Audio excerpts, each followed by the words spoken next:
Buenas, buenas, ¿cómo me les va? Y bienvenidos. Dijo Fabio Ochoa en su defensa cuando llegó a Colombia: todo este caso me lo montaron. Fue su defensa, ¿no? Fabio Ochoa, ex miembro del cartel de Medellín, llega a Colombia tras cumplir una condena en los Estados Unidos. Y aquí desde el canal Cápsulas para la Memoria haremos un recuento de los hechos ocurridos en la historia de dicho cartel. Así que acompáñenme y recordemos algunas cosas que nos han borrado o que se nos han borrado o quizás no sabíamos. El exnarco fue capturado en octubre de 1999 y extraditado a los Estados Unidos en el año 2001. Fabio Ochoa Vázquez, uno de los fundadores del cartel de Medellín y socio del señor Pablo Escobar, ha llegado a Colombia deportado tras cumplir 26 años de condena por tráfico del polvo blanco en el país del norte, según ha informado Migración Colombia. Ochoa Vázquez, de 67 años, llegó ayer lunes 23 de diciembre en un vuelo junto a otras personas que también estaban deportadas desde los Estados Unidos. Inmigración Colombia añadió en un comunicado, y abro comillas: una vez se concluya el proceso de control migratorio y verificar que el ciudadano no cuenta con ninguna anotación judicial, se espera que este ingrese al país sin novedad. Tras el proceso de control migratorio, las autoridades confirmaron, y abro comillas, no hay ningún requerimiento. Y Ochoa Vázquez quedó en libertad para reunirse con su familia y cierro comillas. Es decir, el hombrecito ya pagó todo. El exnarco fue capturado en octubre ante las autoridades. En octubre de 1999 y extraditado a Estados Unidos en el 2001 para posteriormente en 2003 ser condenado a 30 años de prisión por conspiración, trata de personas y distribución de 30 toneladas del polvito que ya conocemos. Su pena fue reducida por colaborar con la justicia estadounidense, cuestión que esperamos venga a ser lo mismo aquí en Colombia. El excapo fue uno de los socios de este señor Pablo Escobar y cofundador del cartel de Medellín, junto a sus hermanos, el señor Jorge Luis y Juan David Ochoa Vázquez. Con la ministra de Justicia, el gobierno nacional señaló que aunque no se ha pensado ofrecer una gestoría de paz a Fabio Ochoa, Rafa. Así es, el excapo del cartel de Medellín podría aportar mucha información, Angie, a la verdad histórica del conflicto en nuestro país. Después de pagar una larga condena por el delito de narcotráfico, a sus 67 años, el excapo del cartel de Medellín, Fabio Ochoa, llegó a Colombia. La ministra de Justicia, Ángela María Buitrago, puso sobre la mesa que por el momento el gobierno no tiene contemplado que Ochoa sea gestor de paz. La verdad es que yo no he visto ni se ha propuesto absolutamente nada de eso, pero técnicamente esa es una competencia del presidente de la República. El presidente decidirá en algún momento, no solo respecto a él, sino a otras personas, pero yo no creo, en este momento no se ha planteado absolutamente nada de eso. Sin embargo, para la ministra de Justicia, dijo que si fuese la voluntad del excapo, podría contribuir en la verdad del conflicto en el país. Yo creo que Fabio Ochoa tiene mucha historia desde el cartel de Medellín, de la historia de Pablo Escobar y de lo que sucedió en la década de los 90, entre otras. Él fue deportado a Estados Unidos, extraditado a Estados Unidos en la década de los 2000. Desde ese punto de vista, pues él conocía muchísimo la estructura del cartel de Medellín y el cartel de Pablo Escobar. Era socio de Pablo Escobar, según cuentan tanto la condena de Estados Unidos como las investigaciones en Colombia. Por ejemplo, sobre posibles vínculos de políticos de la época con el cartel de Medellín. El cartel, de la guerra del cartel, de lo que significó también la violencia de Pablo Escobar cuando ponía todas las bombas que puso en Colombia. Pues son parte de la historia del cartel de Medellín. Yo creo que muchas de esas personas, no solamente Fabio Ochoa, sino muchas de esas personas, pues saben la historia real de cómo se estructuró cada una de esas actividades. Ha mencionado un punto clave y es la reparación a las víctimas, señalando que la condena en suelo americano no pudieron comparecer las víctimas. Muchas de esas víctimas sí fueron reconocidas posteriormente en algunos procesos macro que se generaron también en parte en Justicia y Paz. Y es muy importante contar que incluso había miembros del cartel de Medellín que realizaron una serie de masacres y de actos que también sería importante mirar en qué van los procesos. Incluso cuando se asesina a 19, 18 jóvenes en Medellín. Para Migración Colombia y el Ministerio de Justicia, Fabio Ochoa en este momento no tiene ningún pendiente con la justicia, por lo que puede regresar a Antioquia en total libertad. Bueno, pues queda en libertad este señor y vamos a empezar la historia, ¿no? Una historia que envuelve políticos, que envuelve organizaciones, que envuelve a empresarios. Para entender la historia he recurrido a diferentes investigaciones de medios de comunicación como Cuestión Pública, es decir, todo este crédito va para Cuestión Pública, para Universo Centro, para los documentos de Justicia y Paz, ¿no? Para La Nueva Prensa, para El Mundo, páginas web independientes. Aunque son historias independientes las que les voy a contar, se irán entrelazando y nos dejarán ver, comprender el papel presuntamente y según informes que jugaron aquí empresarios, capos, políticos en medio de lo que se conoció como el Cartel de Medellín. Primer título: el último vuelo de Alberto Uribe Sierra, padre del hoy acusado ante la Fiscalía General de la Nación, el señor Pablo Escobar Gaviria. El 14 de junio del año, y retrocedamos, 1983, o sea, hace 41 años, ¿sí?, ocurrió un hecho que cambiaría, ojo, el rumbo del país a largo plazo. Sin embargo, al día siguiente solo se robaría la portada de un periódico que era el periódico El Mundo, bajo este titular, y abro comillas: muerto Alberto Uribe Sierra, quien a continuación sería identificado así, abro comillas, hacendado y ganadero y padre del alcalde de Medellín en aquel entonces, el señor Álvaro Uribe Vélez, y que recordemos que fue destituido como alcalde de Medellín por tener vínculos presuntamente con todo este asunto del polvo blanco. Aquí aparece, por favor, la portada de aquel entonces del diario El Mundo, donde decía precisamente lo que venimos relatando. ¿Cómo ocurrió ese hecho? Como escribiría 2 días después El Colombiano sobre el asesinato de Uribe Sierra, se ha presentado algunas versiones contradictorias. Por ejemplo, la hora de su muerte. Según El Mundo, a las 11:30 am, según El Colombiano, a las 3:30 pm y según El Tiempo, a las 4:15 pm. Periódicos que tampoco se pondrían de acuerdo en la hora a la que arribó Uribe Sierra a su finca, la hacienda Las Guacharacas, ubicada entre Cisneros y Maceo, a 100 kilómetros de Medellín.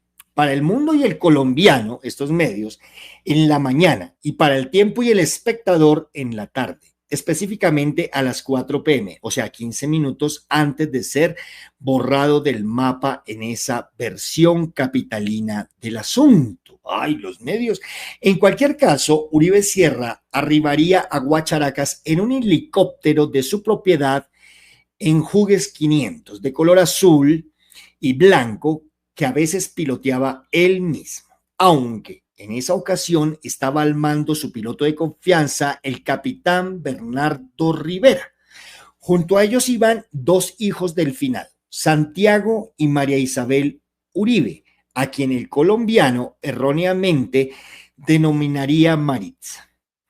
A Santiago, de 24 años en aquel entonces, tecnólogo agropecuario, ese periódico le atribuiría la administración de la finca.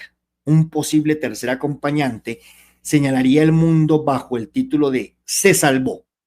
No se subió al helicóptero a última hora. Se trataba de Felipe Vaquero, un amigo de la familia que había olvidado que esa tarde tenía un compromiso inaplazable. Y abro comillas, fue como una corazonada porque se libró de lo que pasaría antes de 2 horas y el helicóptero se encumbró sobre el cañón del Valle de Aburrá hacia el norte y cierro comillas.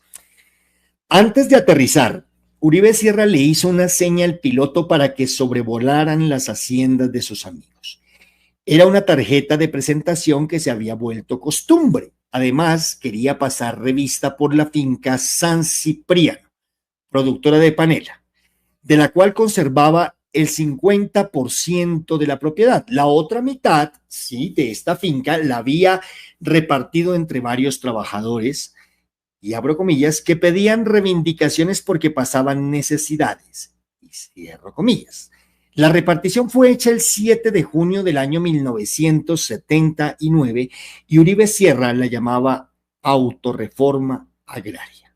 Esto entre comillas. El mayordomo de la finca de San Cipriano y su ayudante habían sido asesinados en abril del año 1983. Aquí empieza. Al parecer, un grupo de las FARC, ¿sí?, que había sido desplazado del Magdalena Medio y se había tomado la localidad de Providencia. Por ese motivo, el señor del hoy acusado Álvaro Uribe Vélez no había vuelto a Guacharacas y tampoco había dejado que lo hiciera su hijo Jaime Alberto, el Pecoso, quien quería ir la semana anterior a la muerte de su padre. Y abro comillas, no te vayas a asomar, mijo, a Guacharacas por nada del mundo, por allá hay guerrilla, es muy peligroso, dijo el señor. Luego de sobrevolar San Cipriano y las demás haciendas amigas, el helicóptero aterrizó a 100 metros de la casa de las Guacharacas. Abro comillas, una vivienda campesina reformada con piezas amplias, sus balcones y sus cuartos para avíos y zurriagos. Y cierro comillas. Una vez allí, Uribe Sierra se sentó en un banco del corredor principal a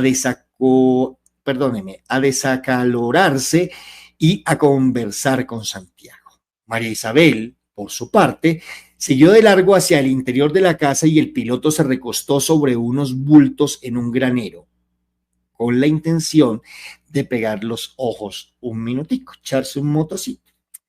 En el itinerario del día estaba volver a Medellín antes de que cayera la tarde, pues a Uribe Sierra ya no le gustaba pasar la noche en Guacharacas, por temor a la guerrilla, que le había enviado boletas varias veces. Ese itinerario, sin embargo, se vería truncado cuando un grupo de hombres armados ingresó a la finca, 18 presuntos guerrilleros de las FARC, según El Mundo, y 14 menos para el colombiano. Esto es 4 hombres, jóvenes, que resultaron pertenecer al cuarto frente de las FARC. Sea cual fuera el número, apenas vieron a los invasores, el piloto y 2 trabajadores salieron corriendo hacia el interior de la casa donde estaba María Isabel y Santiago Uribe Vélez, quedándose afuera, en el corredor principal. Alberto Uribe Sierra y una empleada del servicio doméstico llamada Fabiola Castaño. Uno de los 2 trabajadores era Jimmy Adarve, quien le contaría la siguiente secuencia de la película al colombiano, ocurrida después de que Uribe Sierra gritara las FARC, y el piloto le dijera a través de una ventana que no se enfrentaran con ellos. El hacendado esgrimió su pistola de uso personal, apuntó a los insurgentes y sin vacilar disparó, pero no hizo blanco. Entonces dizque uno de los sediciosos le manifestó: don Alberto, no lo queremos matar, solo queremos hablar con usted. Hubo más disparos y fue cuando los sujetos vaciaron sus armas contra el hacendado, quien cayó al piso mortalmente herido. Versión distinta a la sostenida por El Mundo, El Tiempo y El Espectador, que escribirían que Uribe Sierra disparó para evitar que lo secuestraran. Y fiel a su lema, primero muerto que secuestrado, ¿cierto? Murió tras recibir 2 balazos, uno en la cabeza y otro en el pecho. Tenía 50 años. En ese momento, Santiago hizo varios disparos desde el segundo piso de la casa, pero al ver que su progenitor no se movía, buscó una salida por la parte trasera y se lanzó a campo abierto sin dejar de gritar: la policía, la policía. Esa carrera desesperada terminaría cuando se topó con las aguas del río Nus, las cuales tuvo que atravesar para alcanzar la carretera que comunicaba con el casco urbano de Yolombó y pedir ayuda. Sin embargo, no bien puso un pie en la otra orilla. Abro comillas, los alzados en armas le dispararon en numerosas ocasiones y una de las balas le impactó en la espalda y le salió por el pecho, perforándole el pulmón, y cierro comillas. Santiago, por lo tanto, cayó malherido a las orillas del Nus, a quien les pidió con voz desinflada que no lo mataran, que con ese balazo tenía para perder la vida, que solo era un comprador de ganado sin vínculos familiares con el hacendado que iban a secuestrar. Esa negociación de la propia sangre, al parecer, convenció a dos hombres quienes se dijeron lo siguiente: se perdió el viaje, y los dejaron en paz. Minutos después, Santiago se puso en pie, ¿sí? Ganó la cartera, hizo autostop, un camión paró y lo transportó hasta la estación Sofía, donde no tenían los medios necesarios para atenderlo. Entonces un agente viajero llamado Octavio García lo subió a su carro y lo llevó al Hospital San Rafael de Yolombó. Allá, pasadas las 5 de la tarde, recibió los primeros auxilios de parte del médico Jairo Castañeda. Mientras le practicaban los primeros auxilios, alrededor de las 5:30 p.m., la noticia se comunicó a las autoridades de Medellín. Santiago, y abro comillas, Uribe Vélez, fue baleado y está mal herido en el hospital de Yolombó, y cierro comillas. De inmediato, le transmitieron el mensaje a Álvaro Uribe Vélez, y este hermano menor, ¿qué hizo? Pedir prestado el helicóptero más moderno que había en la ciudad, el cual era propiedad de Pablo Escobar, a quien el mundo identificaría como hacendado y el tiempo como parlamentario. Mover influencias en la aerocivil para que dejaran circular el helicóptero después de las 6:30 p.m., lo cual estaba permitido por la ley. Ambas cosas las logró concretar en menos de una hora, y así Álvaro Uribe Vélez pudo abordar el helicóptero de Pablo Escobar, piloteado por Jaime Sandoval. A esto se va aclarando. A las 6:45 p.m., cuando despegó del aeropuerto Olaya Herrera rumbo a Yolombó, el hecho sería narrado por El Mundo del 15 de junio de 1983 de esta forma. Abro comillas. Desde Medellín había salido a las 6:45 un moderno helicóptero de propiedad de Pablo Escobar al mando de Jaime Sandoval, con el propósito de traer de urgencia a Santiago Uribe Vélez a esta ciudad para ser internado en una clínica. El permiso especial fue otorgado por la Aerocivil a petición del director de la dependencia del alcalde de Medellín, en aquel entonces el señor acusado, por tratarse de un caso de urgencia y porque el aparato está equipado con sofisticados equipos electrónicos y radar, y cierro comillas. Sin embargo, el moderno helicóptero prestado por Pablo Escobar presuntamente no pudo aterrizar en Yolombó debido al mal tiempo, razón por la cual tuvo que retornar a Olaya Herrera, al aeropuerto. Allí, en pleno hangar, apenas Álvaro Uribe Vélez pisó tierra, le comunicó que su progenitor estaba muerto. Hasta ese momento, ¿sí?, el exfuncionario solo sabía que su hermano Santiago estaba herido, pero ignoraba la suerte fatal corrida por su padre. ¿Qué pasó después? Ante el fracaso de la operación para rescatar a Santiago por vía aérea, Álvaro Uribe, el acusado, ¿no?, organizó una por vía terrestre, lo cual consistió en 2 ambulancias, una de la Cruz Roja y otra de la Defensa Civil, que se dirigieron hacia Yolombó, junto a una caravana de carros particulares con familiares y amigos de las víctimas. Estos últimos esperaron en Cisneros, mientras las 2 ambulancias seguían de largo hasta el Hospital San Rafael, donde recogieron a Santiago Uribe Vélez. De vuelta en Cisneros, le tuvieron que hacer una transfusión de sangre porque estaba muy mal. Luego lo pasaron de ambulancia de la Defensa Civil a la Cruz Roja, y en ella llegó a Medellín alrededor de 3 de la mañana, siendo la última estación de todo ese viacrucis, la clínica Soma, abro comillas, en la que fue atendido de urgencia y salvado de peligro de muerte, y cierro comillas. El cadáver del padre del hoy acusado Álvaro Uribe Vélez, el señor Alberto Uribe Sierra, por su parte llegó a Medellín más entrada la madrugada, después de que le hicieron el levantamiento sobre las 8:30 p.m. y de que fuera trasladado desde Guacharacas en un vehículo de la firma Arinco, escoltado por otro de la 4ª Brigada, en el que venía María Isabel Uribe y el capitán Bernardo Rivera, o sea, el piloto del helicóptero Hughes 500 de color azul y blanco, en el que comenzaron la fatídica jornada. Antes del entierro, programado para las 4 de la tarde en Campos de Paz, y mientras la velación se desarrollaba en la capilla del mismo cementerio, Álvaro Uribe Vélez concedió varias entrevistas. Por ejemplo, a Caracol Radio y El Tiempo, donde dijo, entre otras cosas, estas líneas, y abro comillas. Esta es la gran historia, desde donde comienza Álvaro Uribe Vélez, pero esto se va entrelazando, y es un especial, como lo dije, de la mera mafia. Abro comillas, quienes tenemos que defender el orden democrático y el Estado de Derecho requerimos como mínimo igualarnos en forma general a la mística que para destruirnos acompaña a los malhechores. No hay equivalencia entre la eficacia de la acción guerrillera y la limitada eficacia de la acción de las autoridades. Se abandonó la vigilancia en muchas regiones, ¿sí?, del país, y en donde se vigila no hay procedimientos eficaces de lucha antiguerrillera. Líneas que embozaban las futuras convivir.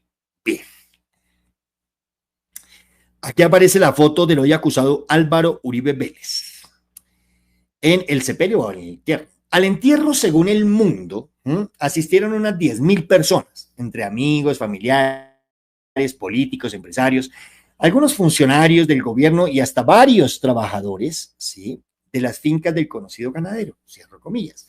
Era tal la multitud que el parqueadero de Campos de Paz colapsó y las filas de carros se extendieron por las carreras 80 y 81 hasta la glorieta de la avenida Guayabal. El tránsito envió refuerzos, pero 15 guardas azules no fueron suficientes para controlar la situación.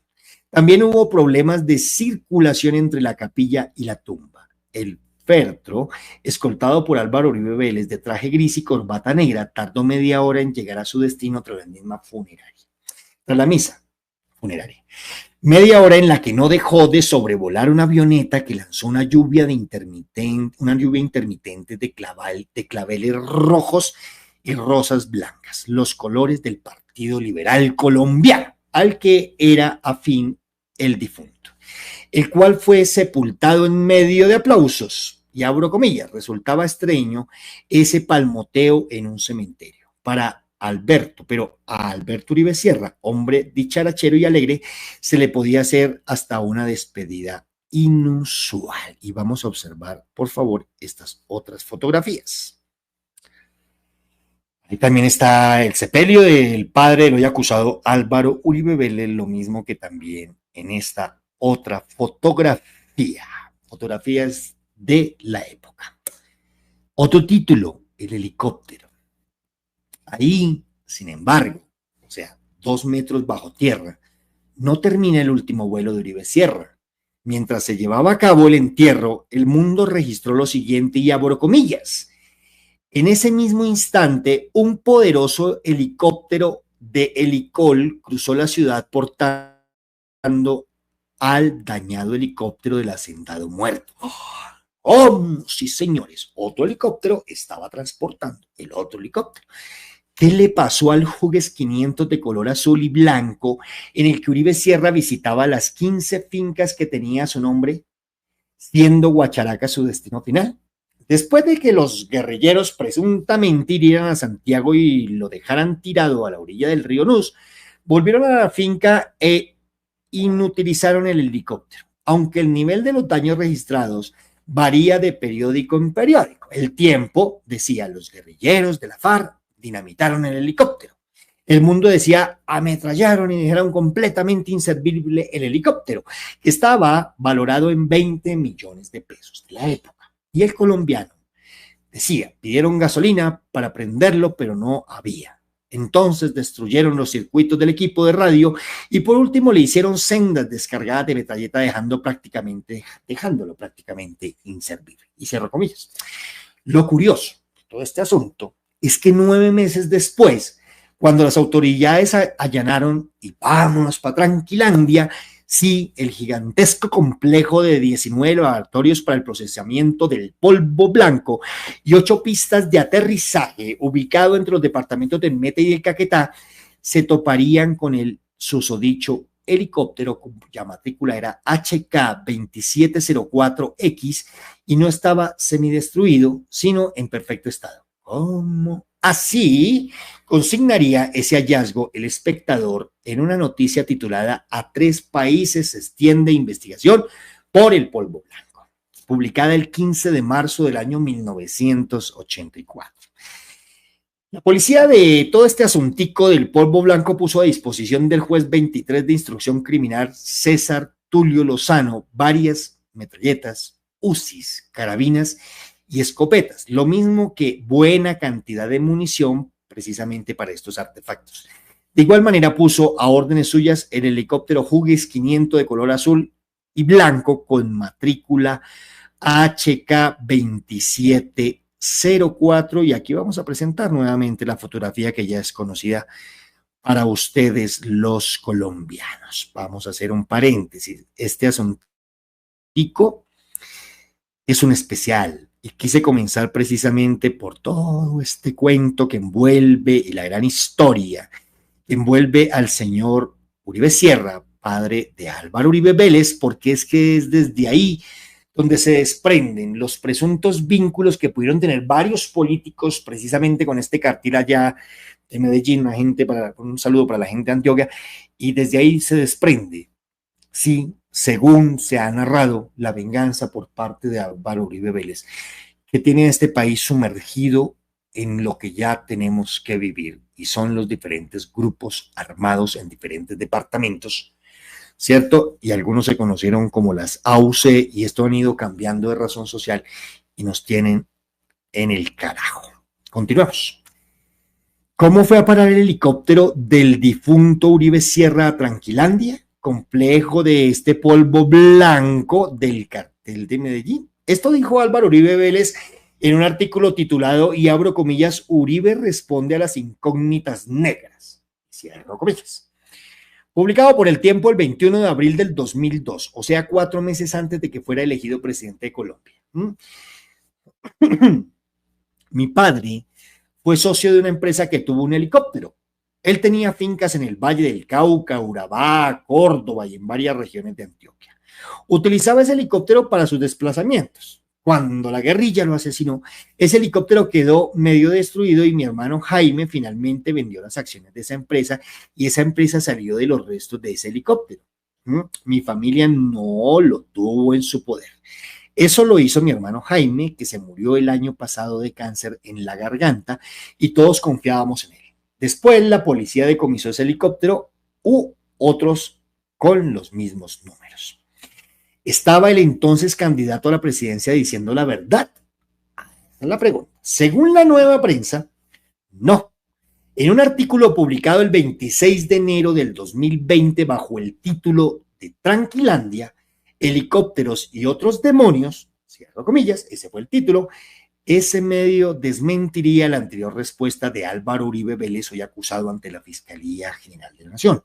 El trámite de los derechos herenciales de Alberto Uribe Sierra relacionados con la participación en la sociedad Aerofoto Amortegui y Compañía Limitada se realizó en junio del año 1984, 2 meses después del operativo en Tranquilandia. O sea que al momento de la incautación el helicóptero era de los Uribe. Helicóptero que, a pesar de haber sido incautado y cancelado su permiso de funcionamiento un mes después, o sea, el 11 de abril de 1984, aparentemente siguió volando y haciendo de las suyas un par de años más, como señaló el nuevo Herald en el artículo titulado Cabos sueltos en la muerte de Lara Bonilla.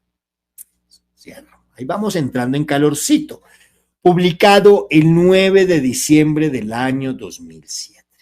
Allí se cuenta que un helicóptero con las mismas características, me imagino que Uribe Vélez habrá dicho, eso fue a mis espaldas, y similar matrícula cayó con polvo blanco en un céntrico sector de la capital de Antioquia.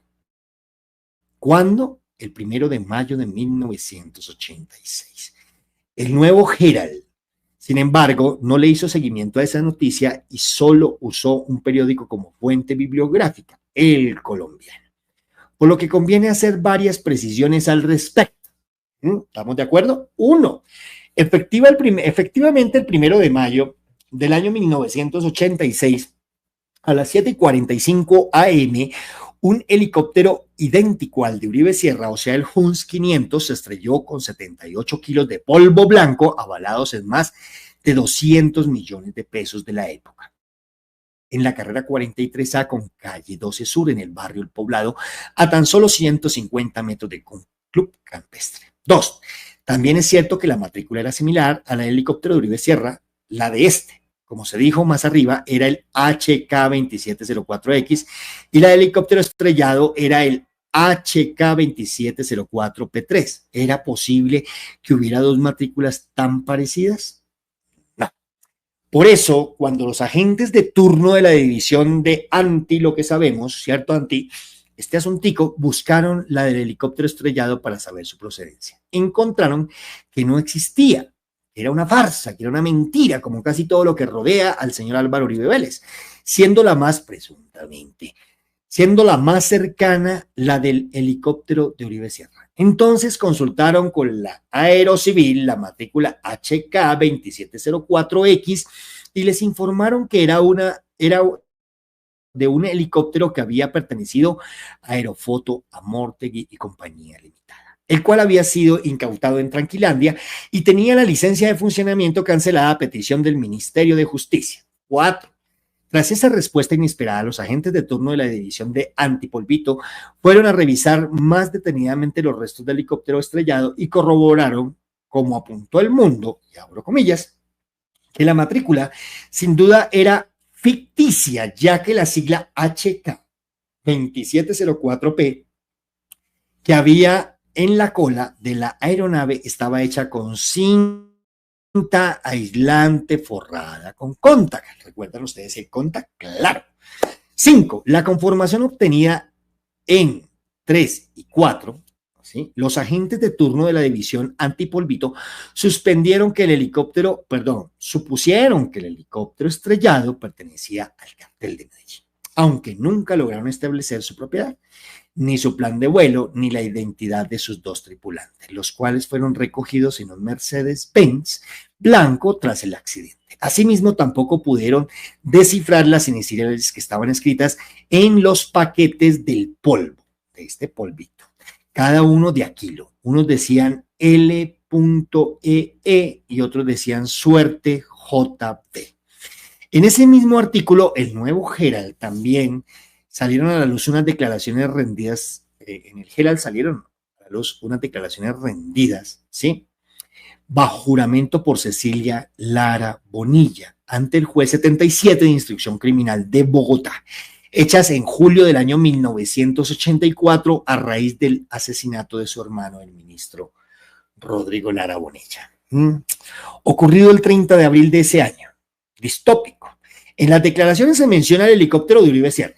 Abro comillas, Rodrigo me dijo que lo de Tranquilandia era muy grave y que comprometía a gente muy importante de la política colombiana, que el helicóptero que había cogido era del papá del hoy acusado Álvaro Uribe Vélez. Fue entonces cuando agregó, la mafia ha entrado a todos los estamentos del país, no solo a la política, sino también a la economía.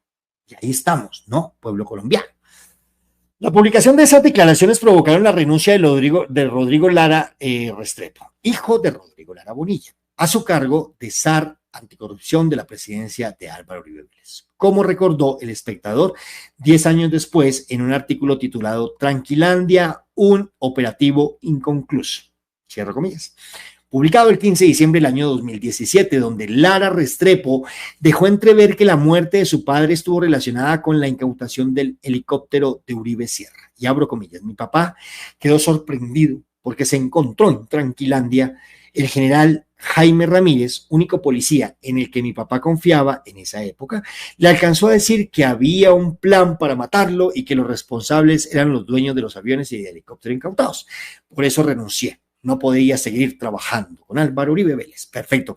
¿Qué pasó después con el helicóptero de Uribe Sierra? El 14 de noviembre de 1995, un fiscal sin rostro estableció que no existía pronunciamiento de autoridad judicial que ameritara continuar la investigación sobre el helicóptero y le ordenó a la Aerocivil y a la Dirección Nacional de Estupefacientes que le devolvieran al propietario. Se lo devolvieron al propietario.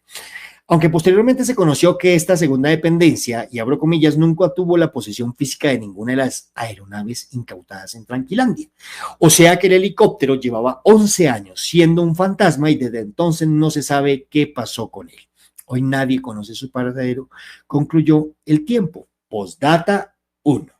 Lo que sí fue apareciendo a cuentagotas es la información relativa al origen del helicóptero. Por ejemplo, que fue construido en 1980, comprado en Los Ángeles e importado a Colombia el 27 de octubre de 1981, donde fue nacionalizado en abril de 1982. La compra fue hecha por Aerofoto, Amórtica y Compañía Limitada, firma de la que era socio Alberto Uribe Sierra. Además, se supo que la licencia de operación se la otorgaron al día siguiente de que el helicóptero llegara al país. Esto es, el 28 de octubre de 1981. Y un tiempo récord de 4 horas, cuando dicha gestión requería entre 15 y 20 días. Era la mega mafia. ¿Sí? Entonces, pero eso no fue lo más insólito. Ojo, queridos compañeros y compañeras, ya que en esa misma fecha, según informó Noticias 1, el 21 de abril del 2002, la Aerocivil concedió matrículas de bandera colombiana a 3 de los 6 aviones que serían decomisados por la policía durante el allanamiento a Tranquilandia. Sobra decir que el director de la Aerocivil en esa época era el hoy acusado Álvaro Uribe Vélez, quien según Pares, ¿sí?, de las 2.242 licencias que concedió, 2.242, ¿sí?, en su administración, casi las mismas que se concedieron entre 1900. Ay, pero venga, este man sí es una... O sea, prestemos mucha atención porque este dato hay que tenerlo claro, ¿no? Esto hay que tenerlo en el relato personal. Álvaro Uribe Vélez, cuando fue director de la Aeronáutica Civil, concedió 2.242 licencias, casi las mismas que se concedieron entre el año 1954 y 1981, ¿no? Pero yo no fui, eso fue a mis espaldas. Por lo menos 200, ¿sí?, quedaron en manos del cartel de Medellín. Eso se sabe. Postdata 2. La muerte de Alberto Uribe Sierra estuvo muy presente en la sección de avisos fúnebres de la prensa local. Fueron más de 30 los que publicaron, entre ellos El Mundo y El Colombiano, destacándose el de su familia, el de la alcaldía y el de la empresa y el de las empresas públicas de Medellín. Sin embargo, el más visible de todos fue el pegado por Medellín sin tugurios. La junta directiva y empleados de Medellín sin tugurios lamentan la muerte del señor Alberto Uribe Sierra, y permítanme, voy a poner ese bichito por aquí. Stop, ahí está. La fotico de ese tiempo. Bueno, entonces vamos a lo siguiente. ¿Quién precedía esa junta directiva? ¿Quién de este bichito ahí que ustedes están viendo? Permítanme, yo voy nuevamente al estudio con ustedes. La junta directiva y empleados de Medellín sin tugurios lamentan la muerte del señor Alberto Uribe Sierra, ocurrido el 14 de junio del año 1983. Reitero, ¿quién precedía esa junta directiva? El señor Pablo Escobar Gaviria. Medellín sin tugurios sería descrito así en Los jinetes del polvo blanco, ¿sí? Este libro que fue escrito en 1987. Los coqueros buscaron la solidaridad social a través de programas que aparentaban tener, esperen un segundo, cuadro aquí el asunto, un sentido cívico, como Medellín sin tugurios. Plan lanzado públicamente en Bogotá por el alcalde de Medellín, Álvaro Uribe Vélez, y que consistió, según se conoció después, en las 1.000 casas en obra negra que fueron donadas a los residentes del basurero de Moravia, financiadas por Pablo Escobar Gaviria. Postdata 3. Los vínculos de Alberto Uribe Sierra con Medellín sin tugurios no solo fueron post-mortem. 3 mesecitos antes, 90 días antes de su muerte, o sea, el 13 de marzo de 1983, a las 3 p.m. en la Plaza de Toros La Macarena se llevó a cabo la grandiosa corrida de beneficencia, organizada por esa fundación sin ánimo de lucro encabezada por Pablo Escobar. En el cartel de la corrida se anunciaba 8 toros españoles de la prestigiosa ganadería Los Guateles, a los toreros Pepe Cáceres, César Rincón y la histórica presentación de los grandes rejoneadores antioqueños Dairo Chica, Andrés Vélez, Fabio Ochoa y Alberto Uribe Sierra. Observemos por aquí. ¡Tin! Ahí está la fotico. Ahí aparece el señor montado en su caballito. Bueno. Postdata 4. En El Señor de las Sombras, biografía no autorizada de Álvaro Uribe Vélez, específicamente en el pie de la página 27, ¿sí?, se dice que Alberto Uribe Sierra no fue asesinado por las FARC, sino por la mafia, la mera mafia, en una operación de ajuste de cuentas. En esa época, conocidas por círculos cerrados de la sociedad antioqueña, ciertas actividades de don Alberto Uribe, las cuales se relacionan con su súbito cambio de estatus socioeconómico, circuló con mucha fuerza la versión de que su asesinato se debió a una vendetta entre señores narcos. En la actualidad, los líderes de las antiguas FARC siguen negando la autoría de ese crimen y han advertido que no lo reconocerán ante la JEP. Postdata 5. En los 2 días posteriores a su muerte, los periódicos hicieron pequeñas semblanzas de Alberto Uribe Sierra. Por ejemplo, esta, y abro comillas, no se sabe si era más mujeriego o aguardientero o buen conversador, pero en esos aspectos no tenía rival. Donde llegaba con su charla se convertía en el centro de la reunión. Lo comparaban con un encantador de serpientes, y cierro comillas, aunque la mejor de todas se la hicieron en plena existencia su amigo Fabio Ochoa. ¿Cómo? Sí, señor. El patriarca del clan Ochoa. Bueno, aquí comienza la historia. En su libro, no quiero decir que lo anterior no, pero era como el abrebocas, ¿no? Vayan ustedes preparándose un tintico, dan el asuntico, porque esto va para largo. Sí, esto va para largo. Pero vamos a entender de rabo a cabo Fabio Ochoa Vázquez. En su libro Mi vida en el mundo de los caballos, Alberto Uribe debería ser el ministro de Agricultura de por vida, pues este sí había palpado, vivido y sufrido los problemas del campo, la reforma agraria, la violencia, etcétera. Tantas huevonadas que inventaron los políticos y demagogos que no han salido de la carrera séptima. Descendiente del indio Uribe, a Alberto sí se le puede decir paisa, liberal y macho. Cierro comillas. Luego de la publicación de este artículo del medio Universo Centro, el que estamos leyendo, Universo Centro, ojo, recibieron una comunicación del Centro Democrático, donde se cuestionan algunas de las afirmaciones, algunos de los personajes fueron amenazados, etcétera, etcétera, etcétera, y se hace en el texto, específicamente respecto a los autores del asesinato de Álvaro Uribe Vélez, que siempre lo han negado, que no, que eso no fue en la mafia, que eso no fueron los Ochoa, que no, que siempre fue las FARC, y que por eso fue que yo volví mierda a Colombia, por la venganza, y por eso me iba de pueblo en pueblo creando pequeñas células que con el tiempo se convertirían en las convivir, que provienen por allá de este señor también peligrosísimo César Gaviria, vejestorio, sí me hago entender, oxidadísimo, bueno, en fin, y se fue de pueblo en pueblo, y militarizó. Si se puede llamar esto militarizar, ¿no? Colombia entera. Y esto no ha cambiado, porque él sigue siendo, según las investigaciones, el narcotraficante más grande de este planeta. El señor Álvaro Uribe Vélez, presuntamente. Bueno, continuamos. Y bueno, y todo esto y los autores del asesinato de Álvaro Uribe Vélez y a la utilización del helicóptero, es decir, lo que más lo compromete. Álvaro Uribe Vélez le compró finca al consentido de la mafia. Metámonos en otro cuento, y si ustedes me lo permiten, regálenme un segundito, voy a quitar por aquí. Bueno, y aquí también aparecía no solamente esta fotografía, sino aparecía también esta otra fotografía, ¿sí? De Dairo Chica. Ojo con este man Dairo Chica.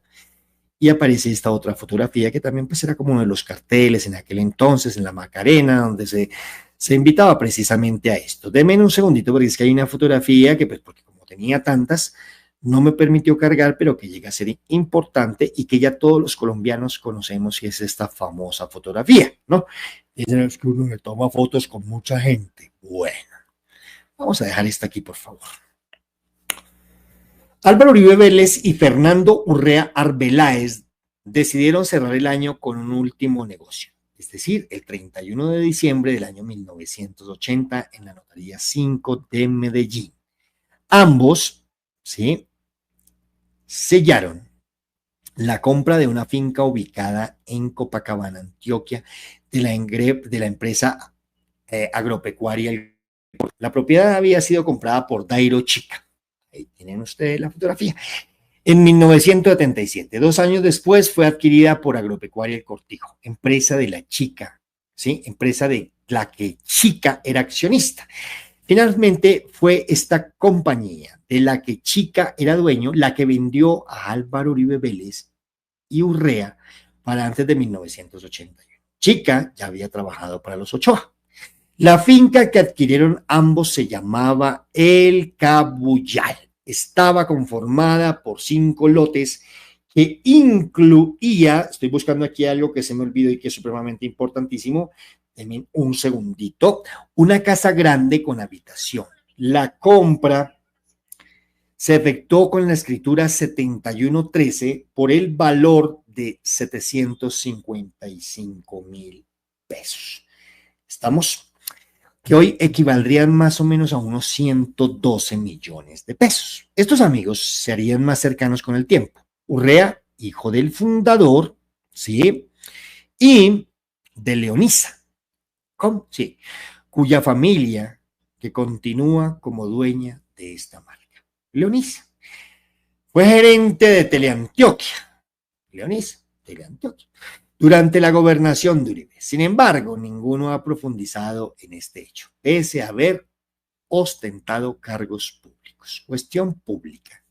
Esta cuestión pública indagó sobre esta transición con base en el debate sobre Uribe y parapolítica del senador Iván Cepeda del 2014 y sigue profundizando, y lo mismo también todos los aportes que hizo el hoy presidente Gustavo Petro en los negocios que hizo el ex senador del Centro Democrático con fichas de capos de la droga como Dairo Chica, el rejoneador consentido de los Ochoa y el señor Mono Abello. ¿Cómo Mono Abello?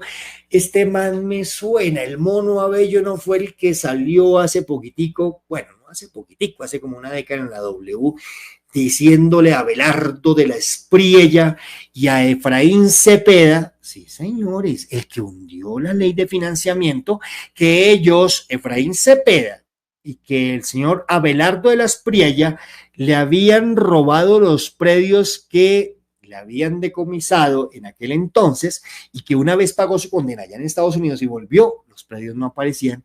Y ahí, ustedes recuerdan el video en la W Radio, la entrevista donde este señor Mono Abello trata supremamente mal a Abelardo de la Espriella y le dice que es esto, que lo uno, que lo otro, que el porro y que el potro, y que dice que Efraín Cepeda, el hoy presidente del Senado, le robó con Abelardo de la Espriella los predios que le habían decomisado mientras él estaba en Estados Unidos. ¿Sí? La mera mafia, papá. Y este asuntico lo tenemos allá montado en la presidencia del Senado, presuntamente, y las investigaciones, señor Efraín Cepeda, ¿no? Y también los predios que tiene por allá en Miami con su esposa, la vaina y la cosa. Pero continuemos.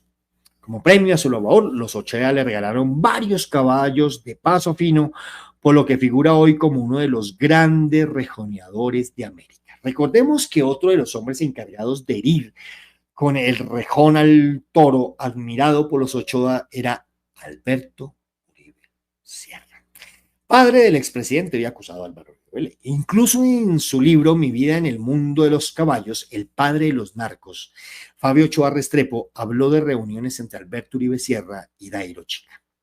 Las andanzas de Chica señaladas por Castillo llegaron a los oídos de las autoridades estadounidenses y Cuestión Pública constató que un documento desclasificado del Departamento de Defensa de este país del año 2007, suministrado por el archivo de la NSA ubicado en la Universidad de George Washington, salud, sí, porque si es Washington suena como un estornudo en inglés, no, Washington, ¿cierto? Bueno, en inglés, ustedes saben un inglés perfecto, británico. Incluyó un resumen de lo encontrado por Fabio Castillo con el asunto. 2 puntos y abro comillas. drogas, control de señores que trafican todo este asunto a narcos del deporte colombiano. Y cierro comillas.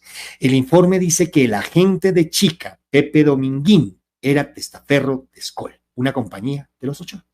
A su vez, los periodistas Fernando Garavito, al cual por mi parte extraño bastante, conocidísimo como el señor de las moscas. Recuerdan que yo hice y traje a colación una columna de Fernando Garavito, quien en su momento fue esposo de Carranza, una de las directoras de la Casa José Asunción Silva, María Mercedes Carranza, quien opta también por quitarse la vida, ¿cierto? Y que escribía unas columnas, y yo hablaba de una columna y lo traje en el canal. Esto es un país vomitado, lamentado, un país cacheteado, un país hecho una mierda, lo decía Fernando Garavito, ¿cierto? Y Joseph Contreras, otro periodista, calificaron a Chica como el consentido de la mafia, en particular de los Ochoa, en su libro El Señor de las Sombras, y cierro comillas. De acuerdo con la investigación, abro comillas, los caballos de la cocaína, de la periodista Marta Soto, la fortuna de Dairo Chica estuvo congelada, ¿sí? Y cierro comillas. Soto agregó que entre los amigos de Chica también estaba el narco samario José Rafael, el Mono Abello. Busquen ustedes, por favor, en el canal. Aparece la W y aparece ahí donde insulta. Y aquí no sería nada raro, ¿no? Con el señor abogado Abelardo de la Espriella, que no es la primera vez que se le acusa de quedarse con huevonadas que no le pertenecen. Sí, como también lo que sucedió en DMG, ¿no? David Murcia Guzmán, que lo denunció él mismo. Yo no me estoy inventando nada, señor Abelardo de la Espriella. Empieza a enviarme ahí derechos de petición maricas. No, esto lo dijo DMG y esto lo está diciendo también, lo dijo el Mono Bello, ¿no? Que usted, señor Abelardo de la Espriella, eso lo dijo el Mono Bello, junto con el presidente del Senado, es que esto hay que recalcarlo, hay que subrayarlo, el señor Efraín Cepeda, que se cagó en el pueblo colombiano, ¿sí? Se lo cagó total, así, defecadísimo, y discúlpenme por favor, al no aprobar la ley de financiamiento y estar en contra, y es el enemigo número 1 del presidente Gustavo Petro. Ojo para el 2025. En el 2025 vienen es con toda, como lo advirtió el señor presidente de la República, Gustavo Petro. Ojo con estas pintas, papá. Delicadísimas. Jefe del cartel de la costa en alianza con Pablo Escobar y los Ochoa. ¿Cómo cuenta la periodista? Su amistad llegó al punto de que Chica le enseñó al Mono Abello el oficio del rejoneo como fachada para evitar la captura de la D.E.A.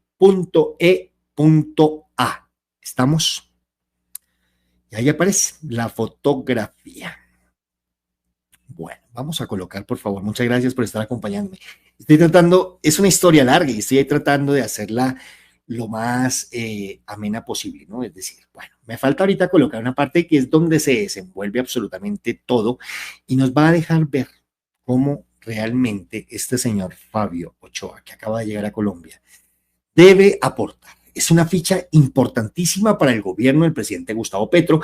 Si vemos la política, para aquellos que vemos la política como una gran partida de ajedrez, ¿cierto? Esta puede ser una muy, pero muy buena ficha. Yo pensaría que este señor ya debe estar con su familia, pero debería estar cuidándose. Debería estar cuidándose. Todos lo sabemos. Los primos desconocidos. Entre los dueños de la empresa agropecuaria El Cortijo, vamos, listo, ahí vamos que le vendió la finca a Uribe, no solo estaba el amante de los toros Dairo Chica, sino también los hermanos Vélez Mesa, primos segundos de Álvaro Uribe Vélez, hijos de su tío abuelo por lado materno, Gabriel Vélez Ochoa. Eso ya lo habíamos visto. Ustedes han visto que aquí hicimos presentó un video del árbol genealógico de la familia Uribe y ellos terminan siendo familiares, ¿no? Jorge Vélez, además, sería una de las personas que posó para una foto con el narco Fabio Ochoa Vázquez y el señor Santiago Uribe Vélez. Ganadero hermano del expresidente Uribe, quien está a la espera, y seguimos a la espera, de que haya un juez, de que la justicia, sí, por primera vez en esta justicia aparezcan esos magistrados que extrañamos tanto.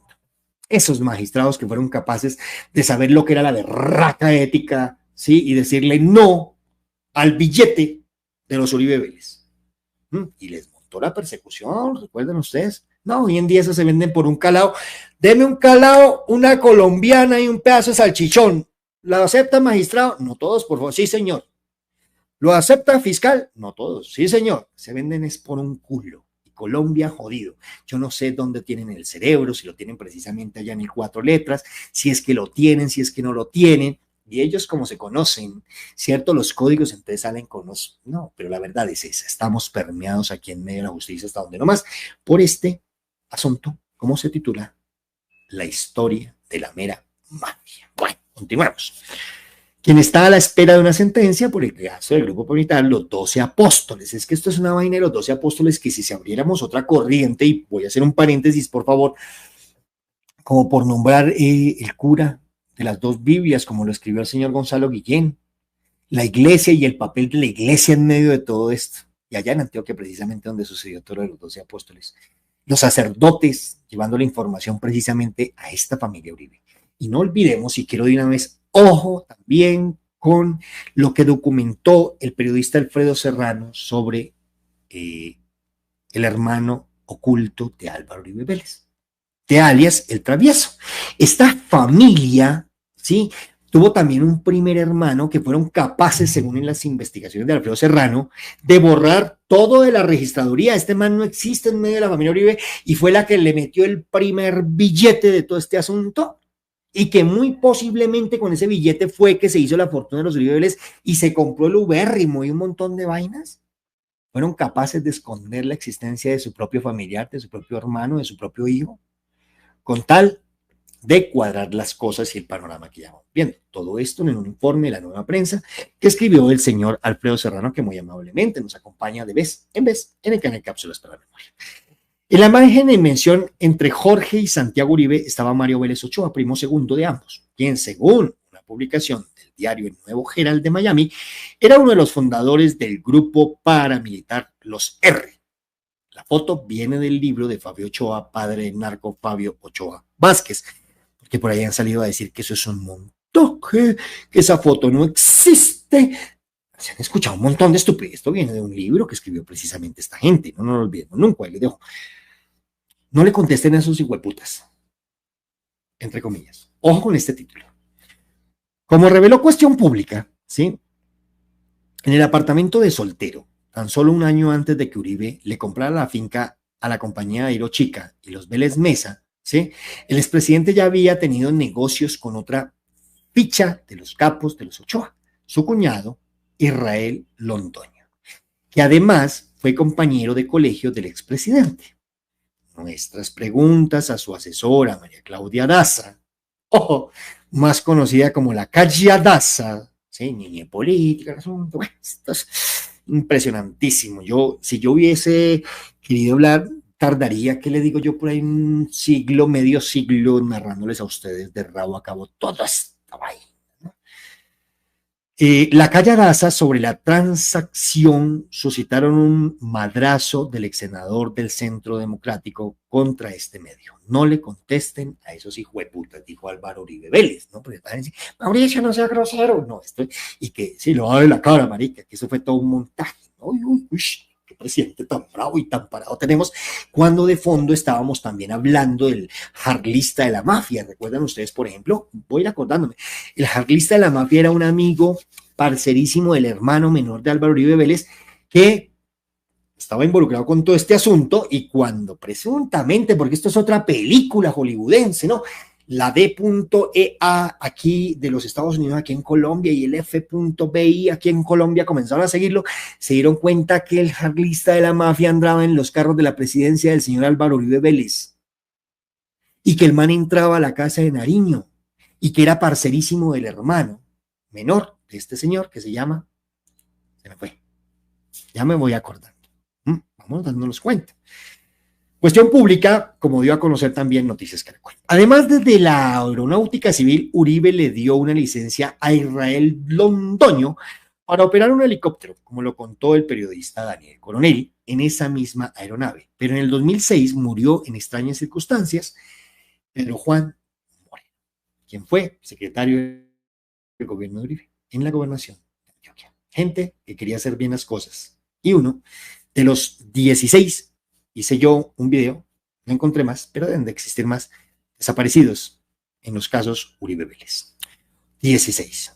Y amedrantados, cualquier otro. Y que se han tenido que ir del país, también tantos. Uribe únicamente ha respondido con un comunicado en el que aseguró que nunca ha usado testaferros. Obvio, todo fue a mis espaldas. Pero no ha dado suficientes explicaciones sobre sus conexiones con algunas fichas de los Ochoa.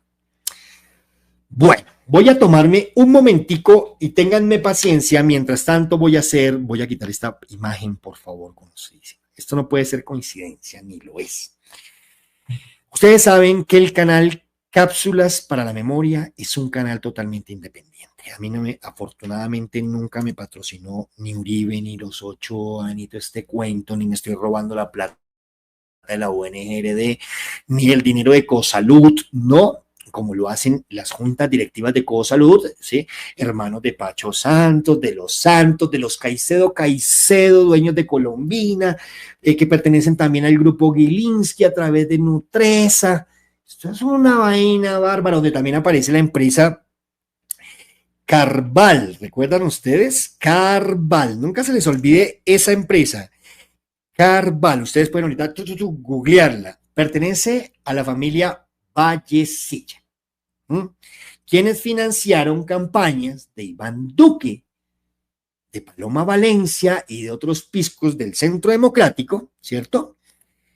Y que cayeron con un cargamentico hace como unos 8 meses, no recuerdo, hace un tiempito, hace poquitico, por allá en Centroamérica, en uno de sus contenedores, ¿sí? El clan, ¿qué pasó? Regálenme un segundo. Un segundito. Porque es que se me olvidó colocarlo aquí, tengo que colocarlo. Entonces, imagínense ustedes cómo es esta vaina, ¿no? Esta gente llega, se llaman los Vallecilla, y usted va a ver, y la junta directiva de Riopay Castilla, aparece un Vallecilla, aparecen varios Caicedo, también los Caicedo llegaron con Cristóbal Colón cogidos de la mano. Es una de las familias dueñas de Colombia. Y toda esta gente metidas hasta donde nomás, según las investigaciones y según qué, y según los reportajes y todo esto. Bueno, el canal es un canal, ya lo logré. El canal es un canal independiente. Yo realmente me la sudo solo, hago mis propias investigaciones, pues bueno, hago a colación todo lo que digo, lo hago pues yo, y bueno, el asunto, sí, yo soy yo, mi celular, el asunto, el computador. Es por eso que nosotros tenemos que recurrir a diferentes campañas, ¿no? Y entre una de esas, la que yo tengo es a través de la plataforma de Nequio de David Plata. Esto se pone bueno, no se me vayan porque aquí entra Pica y entra Bajarda. Entonces, es una campaña muy humilde a través de Nequio de David Plata, el número 315-644-0336. Si les gusta mi trabajo, solo si les gusta mi trabajo, de lo contrario, no. Si ustedes creen que el canal Cápsulas para la Memoria es un canal necesario para la audiencia colombiana, si ustedes ven que el activismo político que hago a favor del presidente Gustavo Petro es importante, si les gusta todo esto y quieren que el canal siga adelante, los invito a que se unan a esta campaña con un aporte. Es una campaña humilde de 1,000 pesos, pero de 1,000 en 1,000, Mauricio González, este servidor, para ustedes, por favor, hacen que su canal, porque este canal es de ustedes, salga todos los días adelante a presentar esta serie de cosas. Y hoy, 24 de diciembre, me metí ayer todo el día precisamente a buscar los mejores artículos para poder traer esta historia, porque sin lugar a dudas, si se sabe mover la llegada de este señor aquí, aunque yo me imagino, ¿no? Estas huevonadas que nos imagina, ¿no? Digo, un tipo esto ya debe tener por ahí a los mensajeros de los que tanto hemos hablado en esto, diciendo, tome papá y cállese la jeta. Usted viene como restiadito, ¿cierto? Tome. Y nadita ahí puede hablar con Petrico ni huevonadas. Yo me imagino cómo se mueve la vaina, ¿no? Bueno, entonces, los invito a que se unan a esta campaña. Muchas gracias para la gente que se ha unido. 315-644-0336. Voy a poner este banner. Hoy los tengo olvidados, no he podido colocar sus comentarios, los vengo leyendo, pero pues por lo que, bueno, estoy como conectado. Voy a presentarles, por favor, por aquí lo siguiente, para que entremos en el otro viajecito. Este viajecito es importantísimo, por favor. Quiero ver si aparece. A ver. Sí, perfecto, pero lo voy a poner mejor. Espera a ver cómo sería el asunto. Denme un segundito para que ustedes lo puedan ver mucho mejor, mucho mejor. Creo que sería como mejor así para ustedes. Yo voy a quedar pequeñito allá, pero lo importante es el artículo sin lugar a dudas. El clan que pasó de traficar el polvo blanco, ¿sí?, a ser megacontratista en Antioquia. Cuestión pública. Una compañía de la familia Correa Arroyave, que nació en el auge de este asunto del polvo en Colombia, ha celebrado contratos por más de 185.000 millones otorgados por gobiernos de Sergio Fajardo, Federico Gutiérrez y Luis Pérez, candidatos presidenciales, entre otros. Esta es la historia de varios hermanos acusados de batir récord de distribución de polvo blanco que fueron fugitivos de la justicia gringa y se convirtieron en megacontratistas. ¡Qué barbaridad! En la serie de televisión, Escobar, el patrón del mal, apareció de manera fugaz un personaje que parece secundario en la historia de todo este asunto de la mafia colombiana, Pablo Correa. Su nombre real era Ramiro Arturo Correa Arroyave, aunque fue asesinado en julio de 1982 a manos de un socio de Pablo Escobar. La fortuna que obtuvieron él y al menos 3 de sus hermanos no habría sido igual de efímera que su aparición en la novela. La familia sobrevivió a su muerte, a la guerra frontal que Escobar le declaró a Pablo Correa y a otros de los hermanos, a las acusaciones de las autoridades de Estados Unidos en su contra. Su emporio se consolidó en el mundo empresarial con 4 compañías que nacieron entre el año 1980 y 1982. En el clímax de las carreras criminales de algunos de los hermanos Correa, Inversiones RCA, Concretos y Asfaltos SA, con Asfaltos, Comercial RCA e Inversiones El Gómez. Mucho ojo con todas estas empresas, todas dedicadas a la construcción y a la explotación agrícola y ganadera. Los activos con los que iniciaron esas 4 compañías fueron de 506 millones, lo que equivale a casi 37.600 millones para el año 2021. Todas fueron creadas por Pablo Correa y su familia, a excepción de Comercial RCA, construida en socia con la empresa Agroganadera Limitada, propiedad del clan Ochoa Vázquez. Continuamos con el mismo Ochoa Vázquez. ¿Pero por qué este video de Mauricio ya? Pues porque se acaba de llegar el duro, papá. Y mire todo lo que tienen que cantar y cómo podría hilar las cosas de bonito. Vamos a ver. Yo lo dudo. Esta compañía era presentada por su gerente Jesús Valderrama Vázquez, hombre de confianza de los Ochoa. Los más notables de ellas es con Concretos y Asfaltos S.A., porque es que con Concretos es otro rollo. Ustedes saben que Lina Moreno de Uribe, la esposa del acusado Álvaro Uribe Vélez, es prima de Sergio Fajardo, ¿no? Y esta gente está ligada con Concretos, por ahí tienen familiares en común, y esta empresa con Concretos es otra que está ligada a Confirmasat, la que se viene robando según las investigaciones y según las denuncias que vienen desde el Consejo de Bogotá, la plata de la construcción de la primera línea de metro a través del PM, historia que les he contado. Démonos cuenta cómo todo viene desde allá. Discúlpenme, señores, pero viene del GEA, del grupo GEA. Un montón de cosas. Y aquí lo vamos a ver. La nueva notable de ella es con Concretos y Asfaltos S.A., con Asfaltos, que ha celebrado 67 contratos con varias administraciones de Antioquia en los últimos 14 años por alrededor de 185.000 millones de pesos. En ellas, las de Luis Alfredo Ramos y los hoy aspirantes a la presidencia Sergio Fajardo y Federico Gutiérrez y Luis Pérez, en aquel entonces candidatos. Y aquí aparece. Negocios con los narcos. Con Asfaltos, es la joya de la corona de la familia Correa Arroyave. La compañía fue fundada por Ramiro Arturo, alias Pablo Correa, y sus hermanos Rigoberto y José Miguel en 1982. Para entonces, los 2 primeros ya enviaban cargamentos de este polvo blanco hacia los Estados Unidos en representación del Cártel de Medellín, de acuerdo con un artículo de Washington Post y un expediente de justicia estadounidense. Es decir, ni me lo estoy inventando yo y mucho menos, por favor, cuestión pública.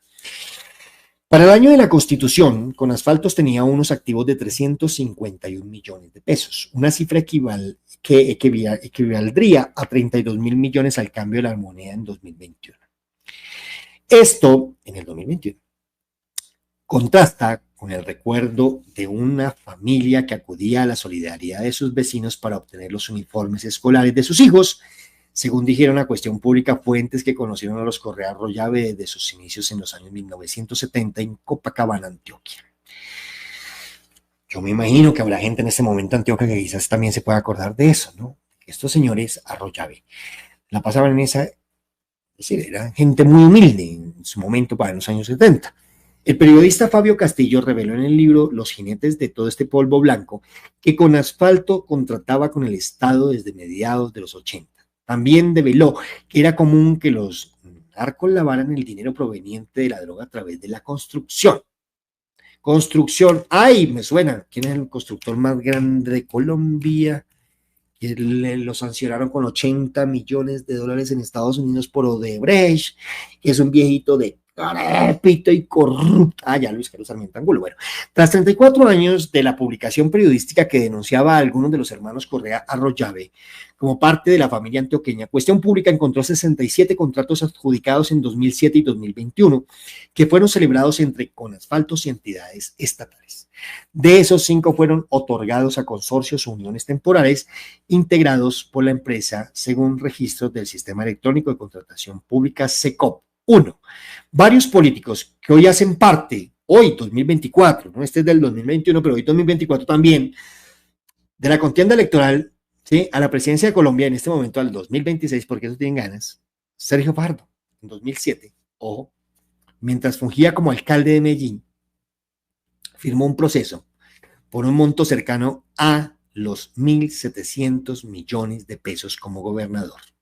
En 2013, adjudicó, ojo, con empresas relacionadas con los Ochoa, ¿no? Adjudicó otro por 1.702 millones, ambos tras una licitación pública. Luis Pérez Gutiérrez, en 2018, como gobernador, celebró un contrato alrededor de 6.577, discúlpenme, millones tras la licitación pública.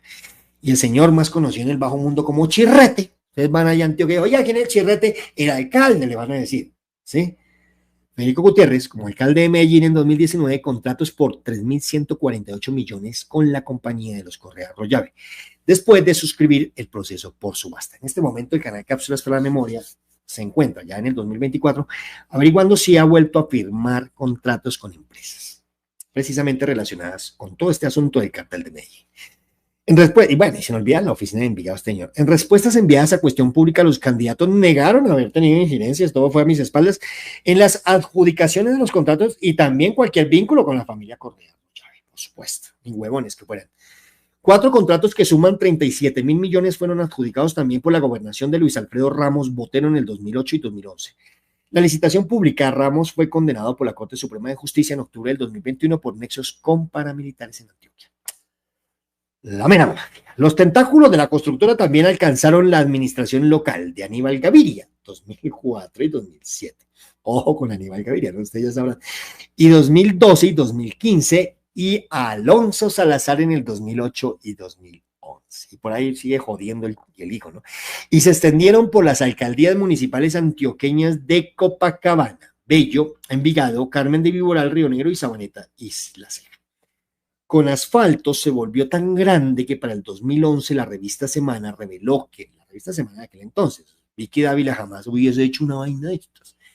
No porque no pueda, porque se lo prohíben, se me hago entender, porque ella es esclava, ella sencillamente es una esclava que en este momento quiere aspirar a la presidencia en el 2026, esclava, total, primero, del grupo peligrosísimo Los Guilins, que tienen lavado en activos por allá, tienen empresas por acá, el asunto, sí, lavado de activos, le prestaron plata a Cosalud a través del banco GNB Sudamérica, y aparte de todo el clan mafioso, peligroso y asesino, como es el clan Génico, según investigaciones, señora Vicky, no se vaya a ofender usted, Vicky de Génico.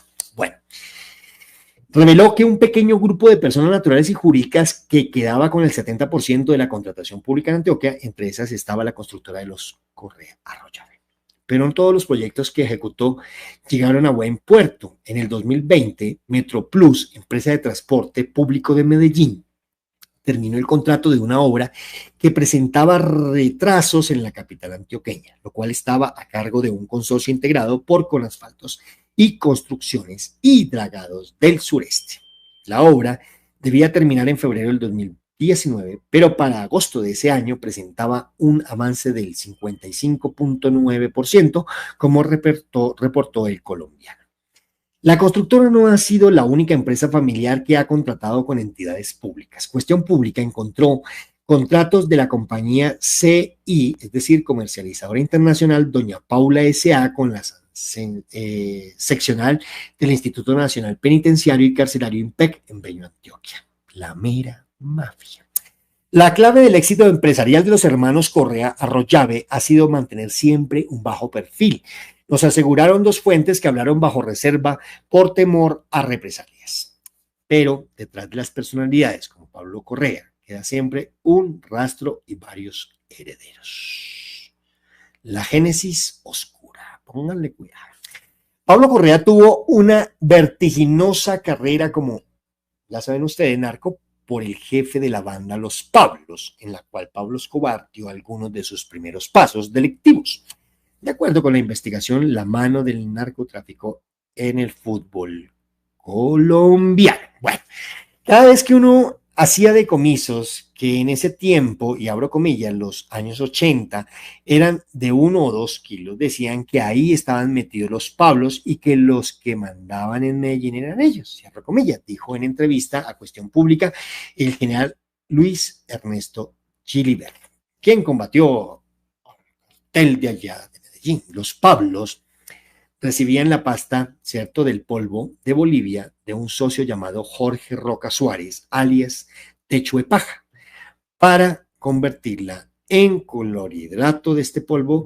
Pablo y Juan Rigoberto Correa, su hermano, se encargaban de enviarla al país del norte, en socio con Escobar y el clan Ochoa, según expedientes judiciales de este país, y aquí muestran, pues, precisamente todo esto.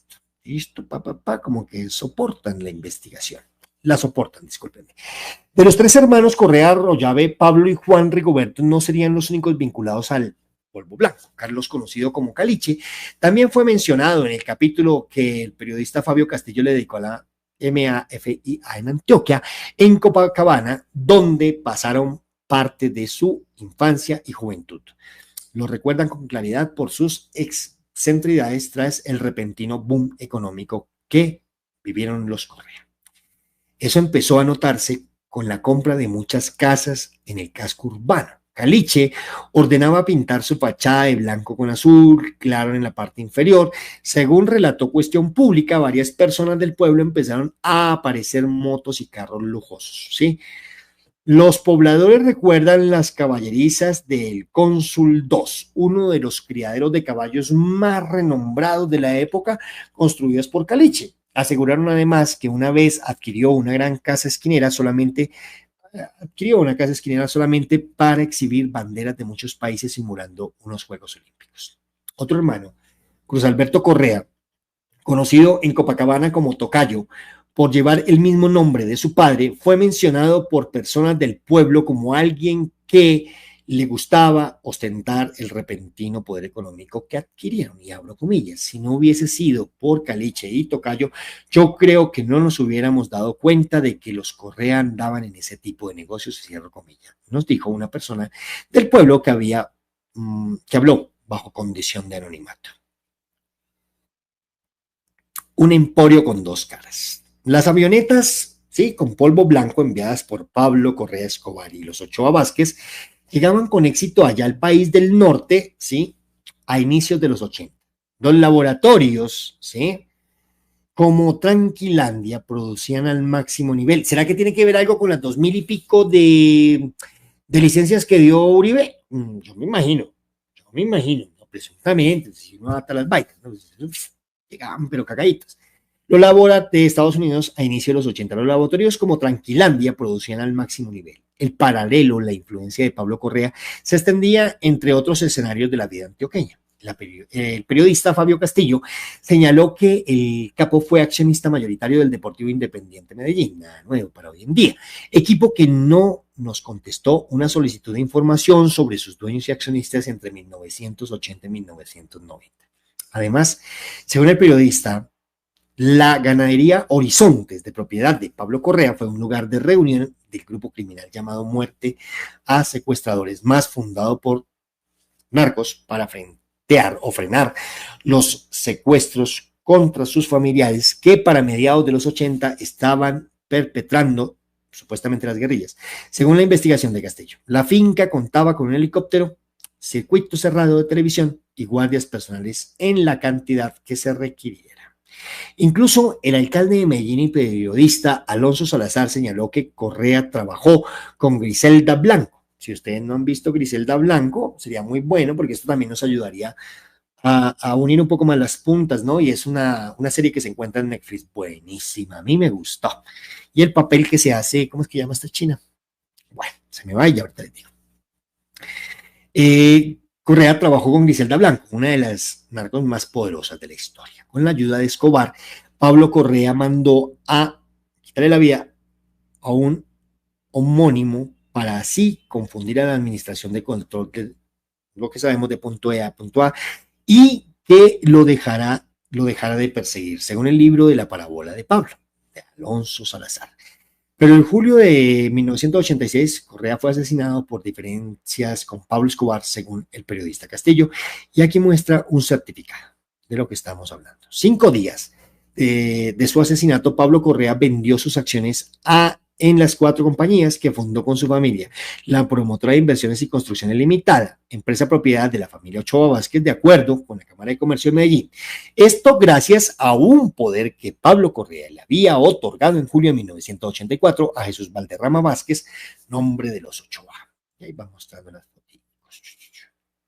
El tráiler judicial. Sin saber que ya estaba muerto, ese mismo julio de 1986, un juez federal de Harrisburg, Pensilvania, acusó a Ramiro Arturo, alias Pablo, y también a su hermano, Juan Rigoberto Correa Robollave, alias Bobby, o Cocaine Cowboy, de importar hacia el país del norte más de 10 toneladas de lo que conocemos, ¿cierto? Y abro comillas, la cantidad más grande del polvo llevada al país del norte por una sola organización. Hasta ese momento, según declaraciones del entonces fiscal general de la Nación, Edwin Messi III, recogidas por la prensa estadounidense. Ahí están los reportes de los que estamos hablando. Según la Corte de Distrito de Pensilvania, alias Pablo Correa, dirigía las operaciones de todo este asunto, ¿cierto?, hacia este país en representación del cartel de Medellín, dirigido, según el documento, por Jorge Ochoa Vázquez. Mientras Correa dirigía las operaciones desde Colombia, su hermano Rigoberto supervisaba en Estados Unidos la llegada de los avioncitos cargados de todo este asuntico, de acuerdo con la revista estadounidense Ejecutiva Inteligencia Algo, o Executive Intelligence Review. En mayo de 1988, y sin haber, en mayo de 1988, sin haber logrado su captura, la justicia le dio estatus de fugitivo a Juan Rigoberto Correa, quien un año después fue catalogado como el jefe de transportes. Todo este asunto del cartel de Medellín, una investigación presentada ante el Congreso estadounidense. La acusación contra Pablo Correa estuvo vigente hasta el 2004, cuando Irwin Litcher, abogado federal de los Estados Unidos, le pidió a la Corte del Distrito Medio de Pensilvania ponerle fin, ya que este señor narco había muerto hace casi 20 años. Finalmente fue cerrada en el 2005. Cuestión Pública entrevistó a Litcher, quien afirmó que no conoció al narco ni a sus familiares. El abogado señaló que lo contactó telefónicamente una mujer que aparentemente era la viuda. Según él, la mujer le contó que para acceder a la herencia de algunas propiedades en Colombia, la acusación contra alias Pablo tenía que cerrarse. Abro comillas, me enfoqué en probar que el señor Correa había fallecido y que, según la jurisprudencia estadounidense, su muerte era causal para terminar la acusación, explicó Letcher. A finales de los años 90, la viuda de Pablo Correa intentó retirar $15 millones de un banco suizo, pero a su pedido de la justicia norteamericana, el gobierno de Suiza decidió congelar y confiscar esos fondos provenientes del tráfico internacional del polvo. Y aquí aparece lo documentado. El paralelo del caso de Juan Rigoberto Correa siguió vivo y este continuaba siendo fugitivo en el año 2002. 26 años después de la acusación, la Corte del Distrito de Medio de Pensilvania determinó cerrar su caso. Los motivos de esta decisión son desconocidos. Con Juan Rigoberto en el radar de la justicia estadounidense desde 1982, su hermano José Miguel asumió el mando de las principales compañías familiares. El invisible. José Miguel Correa Royave fue el que mejor comprendió los beneficios del anonimato, con la salida de los Ochoa de las empresas de la familia. La muerte de Pablo y sin la presencia de Rigoberto Correa se convirtió en uno de los principales accionistas de la mayoría de las compañías, según los expedientes, que reposan en la Cámara de Comercio de Medellín.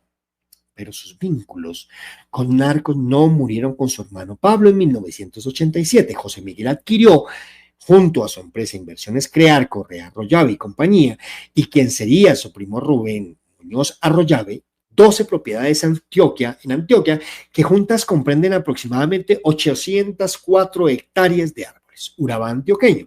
Una de las fincas, La Soledad, fue adquirida a Inversiones Escobar Limitada de acuerdo con el certificado de tradición y libertad de la propiedad de esta compañía. Esta compañía tenía como socio fundador al señor, ya sabemos, polvo blanco, Gustavo Escobar Fernández, socio de Pablo Escobar y financiador de la guerrilla Ejército Popular de Liberación. Ejército Popular de Liberación. Aquí aparece el documento. Un segundo socio era su hermano Jesús Emilio Escobar, alias El Ñoño, senador señalado de ser su testaferro. Un año después, en 1988, Gustavo Escobar fue asesinado en Bogotá por orden de Carlos Castaño, en una vendetta. A esos negocios de tierra se suma la cercanía familiar con personas que hacían parte de la mafia. Cuestión pública retreó la conexión entre José Miguel Correa y Diego Aristizábal Mejía, testaferro del señor narco Pedro Antonio Bermúdez Suazas, alias Arquitecto. Investigación que puedes leer con la sociedad secreta, que puedes leer como La Sociedad Secreta, la empresa que tuvo José Obdulio Gaviria y testaferro José Obdulio, el Centro Democrático. Otro caso llamado fue el de una transición inmobiliaria entre las compañías SIU, Colombia S.A. y Conasfaltos en 1997, según el certificado de tradición y libertad de la propiedad. Ambas permutaron una bodega de 2 niveles y 1.232 metros cuadrados ubicados en Río Negro, Antioquia. SIU Colombia S.A. fue constituida por Margarita Cardona de Úsuga, esposa del señor narco Juan Gabriel Úsuga Noreña, a nombre propio y de sus hijos, con un poder que el señor le dio la transacción que tuvo un valor de 750 millones, medio billón. Los Correa Arroyave tienen 11 compañías activas en Antioquia, de las al menos 26 que han registrado en las últimas 4 décadas ante las cámaras de comercio de Antioquia. Sus negocios se han diversificado, tanto que van desde la minería, la panadería y la construcción hasta los servicios financieros y la contratación de obras públicas. Según documentos consignados ante la Cámara de Comercio de Medellín, los activos de Conasfaltos para el 2020 ascienden a 335.000 milloncitos de pesos. El poder de los Correa no declinó tras la muerte de Ramiro Arturo, alias Pablo, sino que se transformó como su fortuna. Los activos más actualizados de 10 de sus empresas familiares, algunas administradas por las 9 generaciones, suman medio billón de pesos. En Copacabana, las personas que conocieron de cerca sus negocios en los 80 se negaron a ser entrevistadas.